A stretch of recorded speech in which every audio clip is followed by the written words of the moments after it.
Soy Agustín Yayev, soy médico pediatra jerarquizado. Estoy especializado en lo que es el manejo integral del paciente inmunosuprimido con cáncer y también soy prosecretario del Comité de Medicina Interna de la SAP. Trabajo en el Hospital Ludovica, en el Sor María Ludovica de La Plata, y me desempeño en una terapia intermedia que justamente maneja a estos pacientes con cáncer. Voy a formar parte de este curso en simulación, en lo que es el manejo de complicaciones asociadas a los pacientes con cáncer, junto con una compañera que también va a estar conmigo, que es expositora, que se llama Verónica Díaz, que también es pediatra especializada. Ella es especialista en oncología y hematología infantil y también se desempeña como jefa de oncología en el Hospital Sor María Ludovica de La Plata, en el cual trabajamos juntos.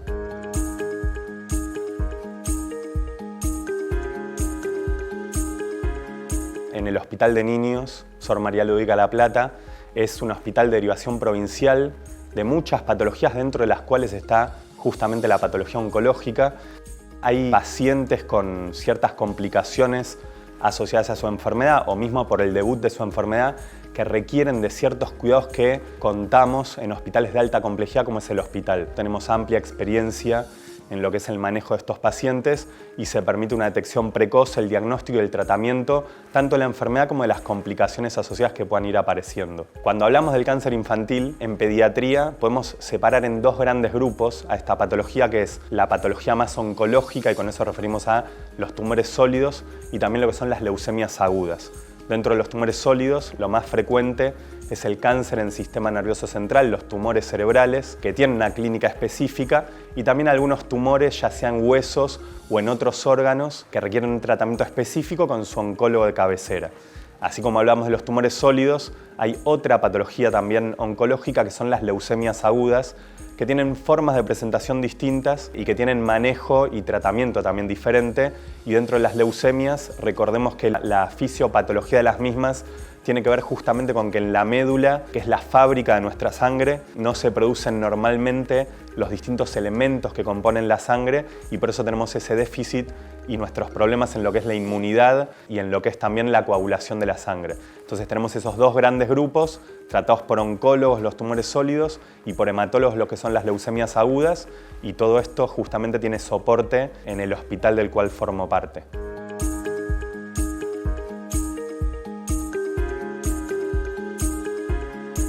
Por una cuestión de frecuencia, sabemos que al Hospital de Niños y también a nivel nacional, los tumores en sistema nervioso central y las leucemias agudas ocupan los dos primeros lugares. Y como en el cáncer también en adultos,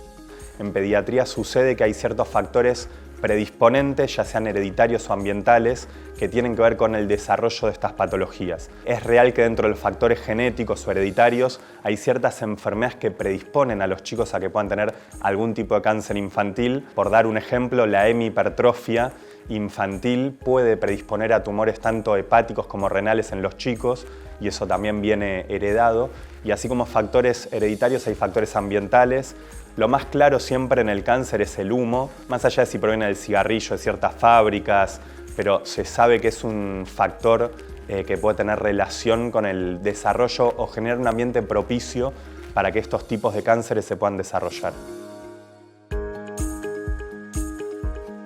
La hemihipertrofia es una patología infantil en la cual hay una mitad del cuerpo que se desarrolla en mayor cuantía que la otra mitad, y se sabe que esa patología, esa hemihipertrofia, mitad del cuerpo de mayor tamaño que la otra, predispone por ciertos factores de crecimiento intrínsecos a ciertos tumores, como son los que habíamos nombrado antes, tanto a nivel del hígado como a nivel renal.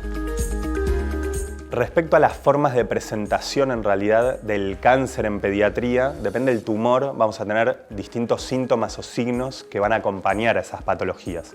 Y voy a citar las dos que dijimos que eran más frecuentes. Entonces, en los tumores cerebrales, una de las formas de presentación tiene que ver con la cefalea. Es real que es un síntoma común porque muchas personas tienen dolores de cabeza. Lo que hay que hacer es ver qué signos de alarma se presentan con esta cefalea o qué síntomas acompañantes que puedan alertar al pediatra para hacer una detección precoz de este tumor en sistema nervioso central. Por dar un ejemplo, la cefalea que es muy intensa, 9 o 10 en 10 se dice, cuando uno hace una categorización de la misma, o que se acompaña tal vez de vómitos o que puede despertar al paciente durante la noche son síntomas de alarma que hacen sospechar que esa cefalea pueda tener relación con algún tumor o con alguna masa ocupante en sistema nervioso central.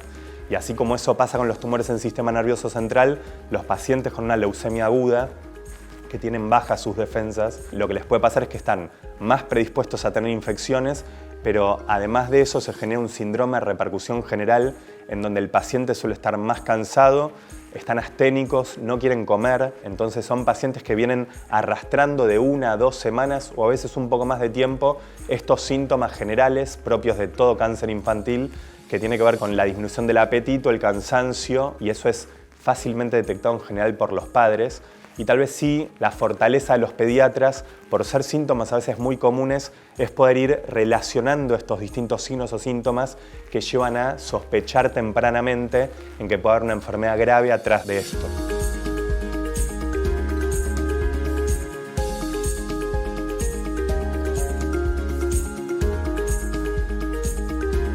Es fundamental justamente para poder diagnosticar a estos pacientes con cáncer infantil lo que es el seguimiento longitudinal a cargo del pediatra de cabecera,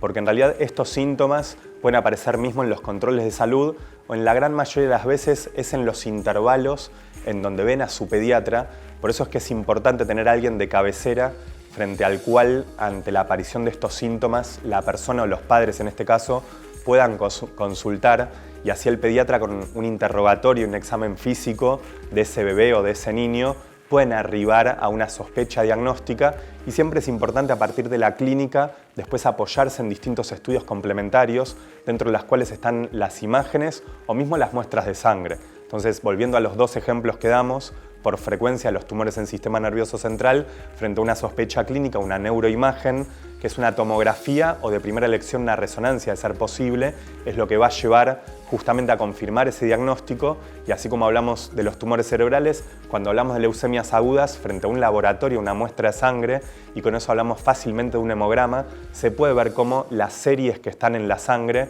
los glóbulos rojos, los blancos y mismo las plaquetas, en la gran mayoría de los pacientes se encuentran bajos. Entonces, ante una bicitopenia, que es 2 series bajas, o una pancitopenia, las 3 series bajas en sangre, llevaría a la sospecha, o mejor dicho, a pensar más claramente en que ese paciente puede tener una leucemia aguda. Tal vez sí es importante para el clínico, que sería mi caso, hacer el soporte de las distintas complicaciones que puedan tener estos pacientes, porque tal vez algo que uno tiene que tener presente en cuanto al pronóstico de las leucemias agudas es que arriba del 70-80% logran la curación. Es un tratamiento que lleva su tiempo. En promedio, una leucemia aguda requiere 2 años de tratamiento. Estamos hablando de leucemias linfoblásticas, que son las más frecuentes dentro de este grupo. Y sí, para uno saber, la quimioterapia es justamente el tratamiento que se hace y es un pequeño grupo que tal vez no tienen buenas respuestas o que tienen una recaída posterior, es un pequeño grupo el que requiere lo que vendría a ser un trasplante de células progenitoras hematopoyéticas para poder lograr lo que es la consolidación de la curación de ese paciente. Entonces, para saber las quimioterapias en las leucemias agudas, y si hablamos de tumores sólidos, también suele ser quimioterapia, radioterapia y mismo cirugía. El orden de eso va a ser más resorte de la oncóloga que nuestro, de lo que somos clínicos que manejamos estos pacientes, pero son como los pilares de tratamiento en este grupo de enfermedades. Hablando un poco del pronóstico en pediatría, también podemos distinguir lo que son los tumores sólidos, las leucemias agudas, y sí, para tal vez hacer una distinción con algo cultural que tenemos en donde se cree que en los chicos el pronóstico de estas patologías suele ser malo, sí tenemos que conocer que hay gran parte de estos pacientes que se curan. Las leucemias agudas, como dije previamente, entre un 70-80% o más a veces logran la curación, y en lo que son tumores sólidos también hay un porcentaje arriba del 50-60% en el cual se logra la curación de estas patologías. Y eso es bueno tenerlo presente porque más allá de sus familias y estos niños que después van a poder disfrutar una vida plena, para nosotros hacer el sostén también trae el día de mañana un regocijo de saber que da sus frutos y que la mayoría o gran parte de estos pacientes pueden curarse de estas enfermedades. Es válido decir que más allá del acompañamiento médico hay una gran interrelación con estos chicos y con sus familias. La realidad es que hay un compromiso emocional de parte de lo que es el equipo de salud, tanto del oncólogo o hematólogo como de los clínicos que apoyamos, de enfermería, de la gente de limpieza, todos los que formamos parte del equipo que lleva adelante estas patologías. Es real que nos toca muy de cerca y que muestra en realidad lo que es nuestra humanidad para con el otro, y eso va más allá de las ciencias médicas, tiene que ver con algo que uno trae también de su educación y mismo que vas aprendiendo a medida que van pasando los años, porque la empatía y las concesiones que se dan con estas familias es también algo que uno va desarrollando a medida que te vas poniendo en el lugar del otro y sabes qué es lo que puedes vivir. No es casualidad que yo haga lo que haga, tiene que ver con mi historia personal, y lo que me llevó justamente a hacer el soporte clínico de pacientes oncológicos es porque no me tienen que explicar a mí qué es lo que significa pasar por esa situación por una historia personal que tengo. Así que hay un compromiso emocional muy grande de todo el equipo y creo que ese es el principal motor para poder llevar adelante estas situaciones, entender lo que te están contando, intentar dar tu mejor versión para que las situaciones se encarrilen por el lugar que uno quiere.